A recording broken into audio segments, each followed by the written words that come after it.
So good morning to everyone, or I should say good afternoon.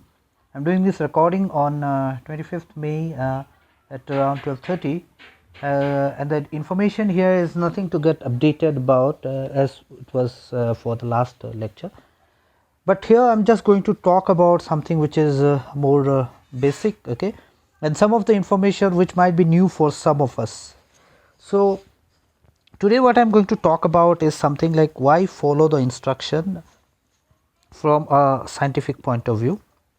And before I start, I think I've already given you this part of the introduction. I'm Dr. Sandeep Paul Chaudhary from NIT Nagaland, and I'm basically have done my doctorate in physics. But I believe that COVID-19 is something which is interdisciplinary in nature if you want to actually tackle the problem from the point of view of tackling the problem. And physics also plays a very important role, and there are some scientific aspects to it. If you go and search in Google Scholar, you're also going to find out a number of papers where people are actually working or doing some kind of research on COVID-19. Of course, the immediate aim is to find out a vaccine or something which actually can help us to recover from this pandemic. But then before that, we should have a lot of information about it, and this lecture basically deals with those kind of small information that might be important on the longer run. So if you actually go to the website or go to John Hopkins University, they are offering a very good certification course on coronavirus disease 19 contact tracing. This course basically deals with how you can trace the people who are actually affected by coronavirus, and how to go in with the process of quarantine and self-isolation and so on. Okay, so I'd like to thank again the Dr. R.K. Kumar, the chief patron, the patron, because this is a continuation, so I think this will become a bit repetitive, but again I can't thank them enough. I'd like to thank the organizers for considering me eligible for being a part of this virtual conference. So without further delay, just directly jump away into the conclusion or to the presentation. What we have or what we have been fighting for the last 3-4 months is coronavirus, which basically is a large group of viruses. So if we just say coronavirus, it might refer to a number of viruses. This is not the only coronavirus, and hence the name COVID-19 which came into the picture. Now this is something which you might have seen, the pictures around. Okay, this has been more or less been promoted as an image of coronavirus, but these kind of images actually can be seen under something which we should be a very much a powerful microscope. In fact, from a physics point of view, if you look into a virus and if you want to look into a close-up point of view, you need electron microscopes like the scanning electron microscope or the tunneling electron microscope, which doesn't use light as a source as an optical microscope, but it uses electron as a source actually to get the resolution and the magnification on the right scale. So corona in general means crown because the shapes which are actually coming out of it usually looks like crown, and that is what is believed. Okay, but it infects the mammals as well as the birds. So somehow it happened because a lot of questions are not yet answered, and it is believed that bats were the reason from which the infection came to humans. So what we call this is nothing but the SARS-CoV-2. So that's basically the SARS-CoV-2, and it's a new coronavirus. It's a new coronavirus, and it has some origin in bats. And it also exists in animals, that is what is already studied, and it can be transmitted between people. This is what we have learned for the last 3-4 months.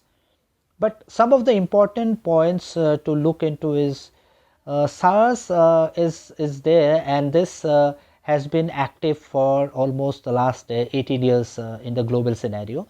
This is actually the third coronavirus which has been reported since 2002. Okay, since 2002, this is the third coronavirus. And why do we call it SARS? Because this is severe acute respiratory syndrome. So basically it causes a respiratory issue. Okay, you have a problem in breathing which finally affects your lungs, and if dangerously affected, it might also cause death, and the fatality rate can go high. So it's SARS coronavirus, that's what's the name comes from, and it was reported in 2002 in China again, in Guangdong province. Okay, and then came the Middle Eastern Respiratory Syndrome, which was MARS, and this was reported in the Middle East in the year 2012. And all of you also must have heard about something like Ebola and all. Okay, so these are also something which are categorized as a pandemic. So finally, now we are talking about SARS in 2019. So that's 7 years after MERS. So this actually originated in Wuhan, China in the year 2019.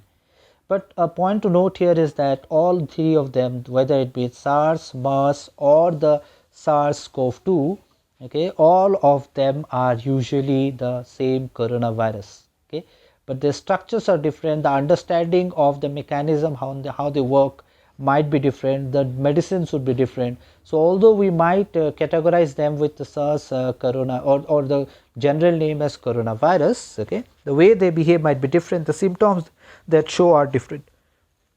So basically the important point here is by COVID we mean it's a coronavirus disease 19. So that's the name of the virus, that's the name which has been given in general, but the name of the virus is SARS-CoV-2.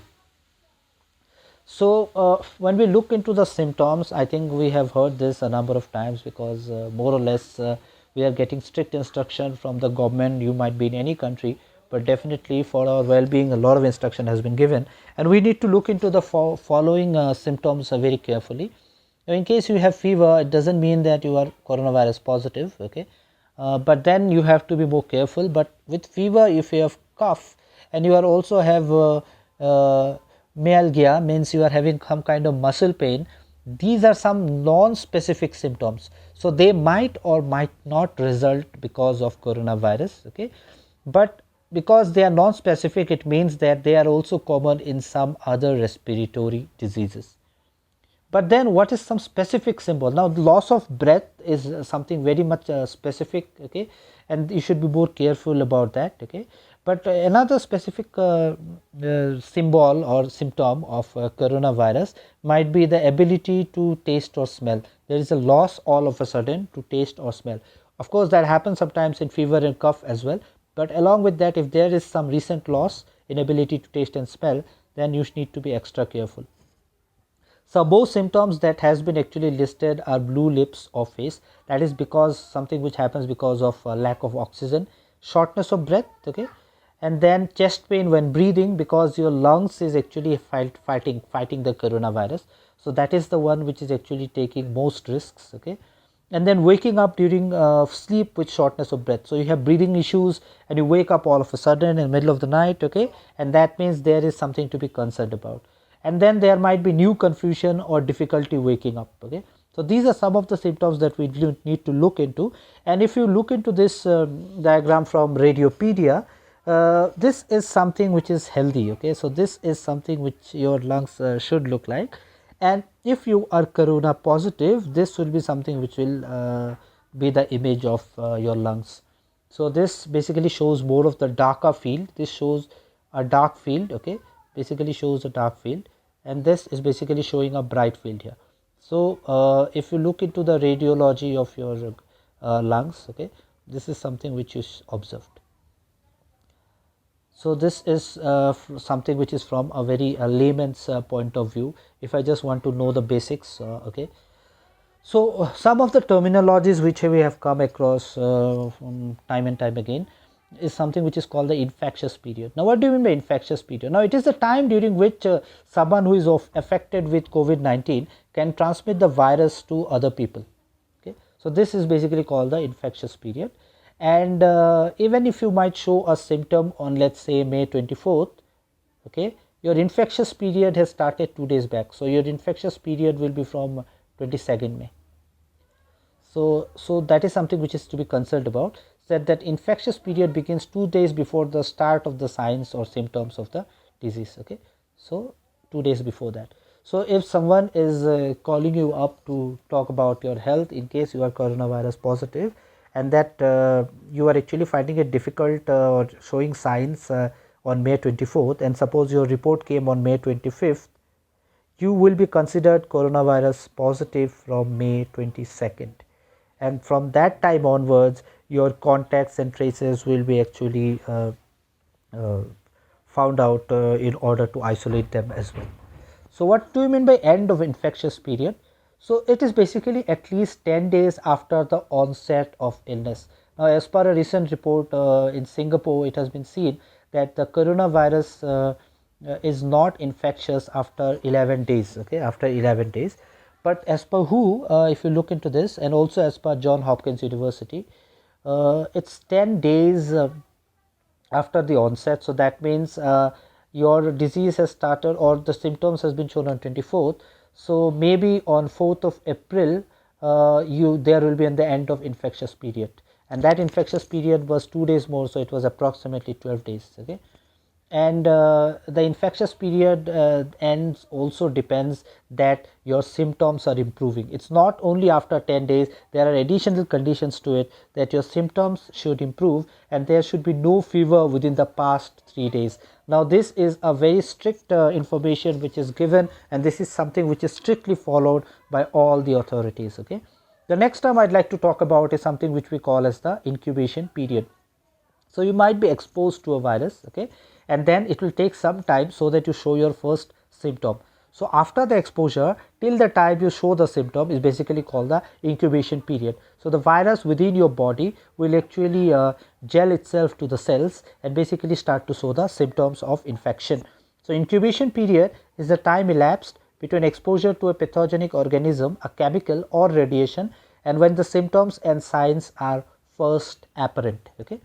So you have to take care of this. This is very important. So the next part is something which I am going to discuss, and this is basically the timeline for coronavirus. So this person was infected, and then he actually passes the infection to you. He might sneeze, cough, okay, and somehow you might be exposed to the droplets, and then you actually are infected, and you might not be knowing it, because the virus has still not started to show the symptom. The virus will start to show the symptom after the incubation period. So virus is at that time is incubating. Typically the incubation period is 5 days, but it might range from 2 to 14 days depending from person to person, okay.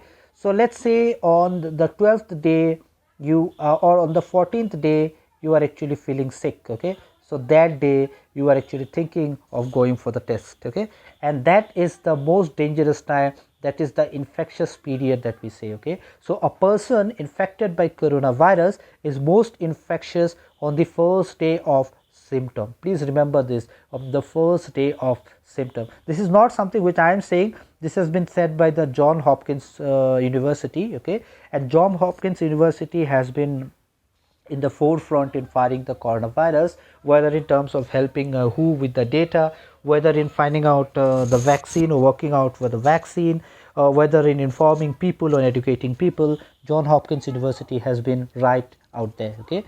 So then what happens is in the next 10 days you are actually showing mild illness, and the signs and symptoms will actually continue, and let's say that you are receiving your treatment, the contagion will lessen with time. So this is infectious on the first day, and then it will lessen with time. It might happen that after a gap of 2 weeks you might be having some severe illness for 2 or more weeks. Again, these kind of things varies from person to person. We really cannot assure that what kind of symptoms or what is the number of days that a person will remain infectious, but this is something which is basically considered as a thumb rule to make it sure, okay. So before I go to this treatment and test, the treatment is not yet out, still people are recovering, that kind of logic, just like to tell you one thing, that there are no perfect tests possible. This is not which I am saying, this is something which has been informed by good well known doctors and the researchers, okay. So for the treatment as such, there is no such thing as specific treatment. There is no specific treatment for the disease, okay. And note, the treatment is actually to support the body's function until the body's immune system can fight the infection. If you go to our basic health education, our body have something which are called antibodies which fights the disease.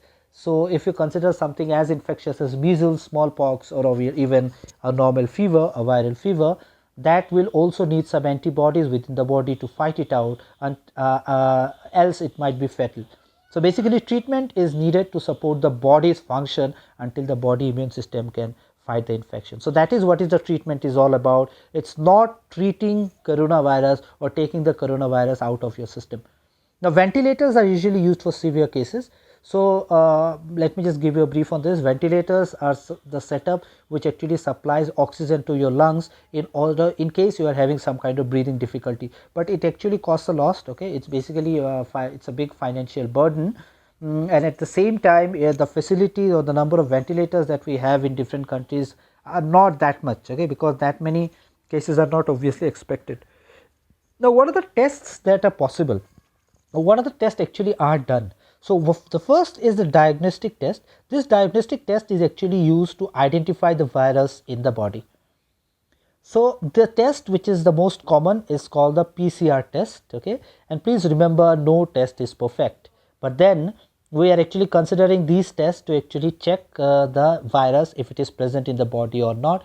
Basically what happens, a swab is taken from your nose or from your mouth, okay, and then that is basically tested for RNA, and that will actually contain the virus. So this is basically the PCR test, which stands for polymerase chain reaction. I am not the right person to talk about the biology or the biochemistry of this, but let me just tell you that this is the test which is actually done in order to test whether the virus is present within your system or not. So this test actually gives a sign if the virus is reproducing in your cell. Now if the virus cannot reproduce, you basically the infection stops, the spread is not there. The case becomes severe only when there is a spread. The spread happens only if the virus reproduces. So reproduction is actually something which is being tested, and then we have got something which is called the antibody test. Now antibody test identifies the antibodies in the virus to the virus in your blood sample. So for this what happens is some antibodies begin to develop within our body when we are sick. Okay, so it might happen, before I go to the next slide, it might happen that you have developed an antivirus within your body when you were infected, and then you recover.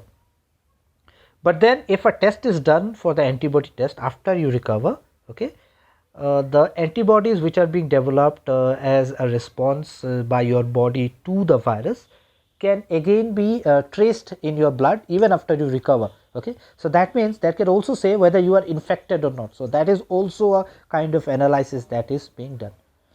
So again, if I just look into this picture, I'd like to again thank Johns Hopkins University for providing these kind of informative information on the web, because it's a digital age and we are getting educated sitting right at your home, and the education is being provided by some of the prominent universities. Okay, so most of this information are obtained from that particular website, and I am specifically mentioning that so that I am not violating any kind of copyright issue. Okay, so diagnostic test basically is a viral RNA, and it is detectable in respiratory tract. Okay, so this is basically a viral RNA, and for the antibiotics test, if you have any past infection, the antibodies are basically detectable in blood. So if you are having a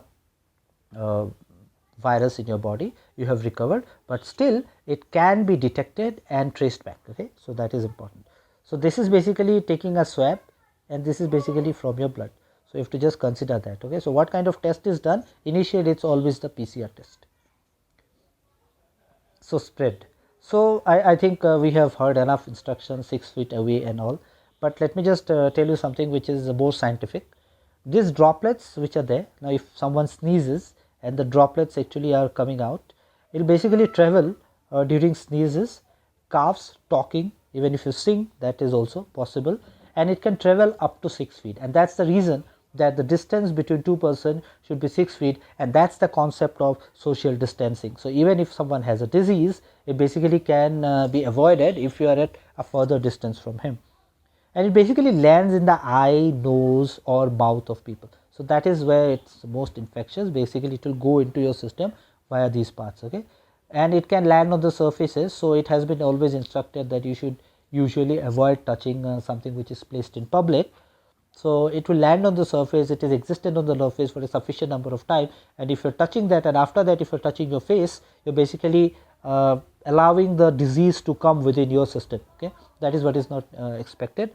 So physical contact, that is why it is said it should be avoided. But then if you look into it from a more technical or scientific point of view, as per Johns Hopkins University, if and of course as per some experts, that if a person is within the 6 feet of another person who is infected, and he is with that person for 15 minutes or more, that particular person is considered as a contact. But if the time period is less than 15 minutes, of course it is not a hard and fast rule, but if the time period is less than 15 minutes, that person is not considered as a contact. Now a person can get infected if they are actually living in a shared environment, might be offices and restaurants, and then sharing food and bathrooms. So obviously if someone is infected, it is always advised that his beds and bathrooms should always be separated, and then of course sharing beds. So let's just go back to this figure again. You are infected, you are in the incubation period, and then time passes on the 14th day you feel slight fever, and then you are actually infected and you come in touch with another person. Now this is something which is called the window of opportunity. The first day when you get infected, if you isolate yourself, this person does not get infected and he remains healthy. Now this is what is important. Okay, so suppose this person again gets infected, and then after let's say 5-day incubation period, he is again infected, and then again he also starts showing signs. So this is something which should be avoided, and this can be avoided by knowing something which we call as the reproductive number. So on this we have got the time, and on the y-axis we have got infected people. So let's just look into this value, okay, and we will see that for some other diseases, for example, let's say measles, this reproductive number which is represented by R0 is far higher. So that means a disease like measles is more dangerous in spreading to more number of people compared to something like coronavirus. So if the value of R0 is 1, what does it mean? It means that if one person is infected, he is going to infect only one more person. Okay, but on the other hand, if this value of reproductive number is 2, that means one person is going to affect 2 person, and that 2 person is going to affect 2 more. Okay, so he is going to affect 2, and this is going to affect 2, so this will become 4, and then this 2 persons are going to affect 2 each, and then this is going to affect 2 each, and then this is going to rise exponentially, and hence when R0 is equal to 2, the graph is going to rise exponentially. On the other hand, if this R0 is less than 1, that means every 10 person might infect only 5 person. That means that's just an example. That means that this reproductive number will reduce with time. So this is something which is what we want. This is something which might happen, and this is something which should be avoided. How do we do that? How do we avoid that? And therein comes the concept of isolation, quarantine, social distancing, and so on. So before we go to this, if we just look into some of the most infectious disease, for example measles. For measles, the R0 value is 15. So that means one person can infect 15 people at a given point of time. So can you imagine this? 15. And those 15, out of those 15, each person is going to affect 15. So it is going to be 15, 15, 15, 15, and so on. So it is going to be 15 times 15. Okay. So you can see the number of infection that will actually rise. So if we just look into this simple figure, which is actually provided in this particular website, okay, and it is also given in the Johns Hopkins course. This idea is actually provided in this particular work, okay, this particular article, and Johns Hopkins University provides this particular image. So if this is the infected person at a given point of time within his close contact, so all these circles which are around, okay, these are all considered as close contacts. So if you are lucky enough, you might be here, but if you are not lucky enough, you might be out of these 15. So these 15 will be infected at a given point of time. So the reproductive number for measles is quite high. So if you look into some reproductive numbers, let's have a look. Ebola is basically the reproductive number is 1.51 to 2.53. Please remember that even if the reproductive number for measles is high, we actually have some kind of medication available for this. But if you consider something like Ebola or let us say the SARS-CoV-2, okay, the solutions are less. So even if the reproductive number is less, the fatality rate might be high. But even if for measles, if the reproductive number is more, the fatality rate might be still less because we have got a solution for this. So if you look into this, the H1N1 will be basically having 1.46 to 1.48. The seasonal influenza has a reproductive number sometimes even less than 1. SARS has got a reproductive number of around 1. Polio on the other hand is reproductive number of 5 to 7. But then polio, India is now polio free, has been declared as polio free. SARS on the other hand has also got a possibility of having a reproductive number less than 1. Smallpox on the other hand has got a higher reproductive number compared to SARS-CoV-2. So these are some of the values, the figures that are being provided. So if you look into this now, let's look about for COVID and influenza, and we see that the reproductive number is more or less similar. So it is between 2 and 3, it is considered as 2 and then half. So 2.5 is basically considered here. Okay, so the figure is something which is similar. So obviously this figure doesn't look as dangerous as measles, but the problem here is we don't have vaccination as of now. So if the number of cases becomes more and more, it becomes more and more difficult for the medical unit of the country to support that many number of patients and help them recover. So this is what I was talking about before, just a graphical representation of the same. So if we consider R naught as 2, this person is infected, he will infect 2 other, and these 2 persons will infect 2 other person, and he will also infect 2 others. So at a time we have got 4 infections here, and then it keeps on multiplying. So what we can do for this is we can actually do the isolation. So what we can do is, if we can stop this person, so suppose this was the infected person and he has infected this person, okay, and we then after this infection we have kept him in isolation. So that means this person is not infected, so definitely he is a happy guy, okay, he can move around and he is not infected.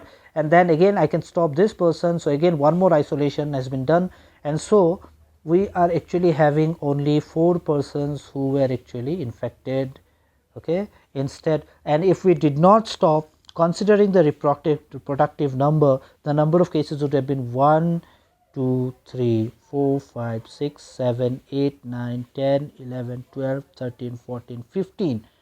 So from 1 we would have got 15 cases, but since we have done the isolation or we have done the quarantine, we have followed instructions, we have believed in our government, okay, in whichever country you are, okay, we have only 4 cases. So this is something what is important if we want to stop the cases.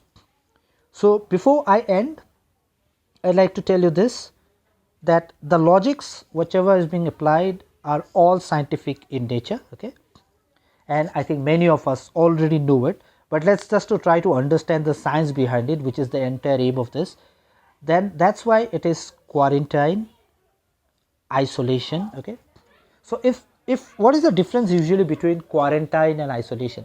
Now if you are infected or if someone is infected and that person actually is quarantined, okay, and you are in isolation if you are already infected, okay, but if someone might get infected because he has come in touch with someone who was COVID positive, he is under quarantine, and someone is under isolation because he is already infected and the case is sure that he is having COVID-19.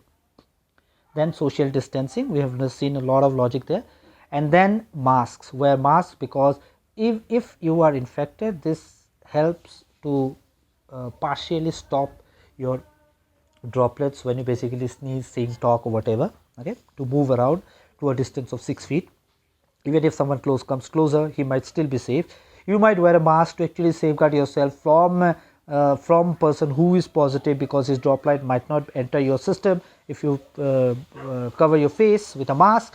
Sometimes even wearing spectacles is also advised, okay, and that's why this lockdown case results, because if there is lockdown, then we don't have those cases where we have number of cases more.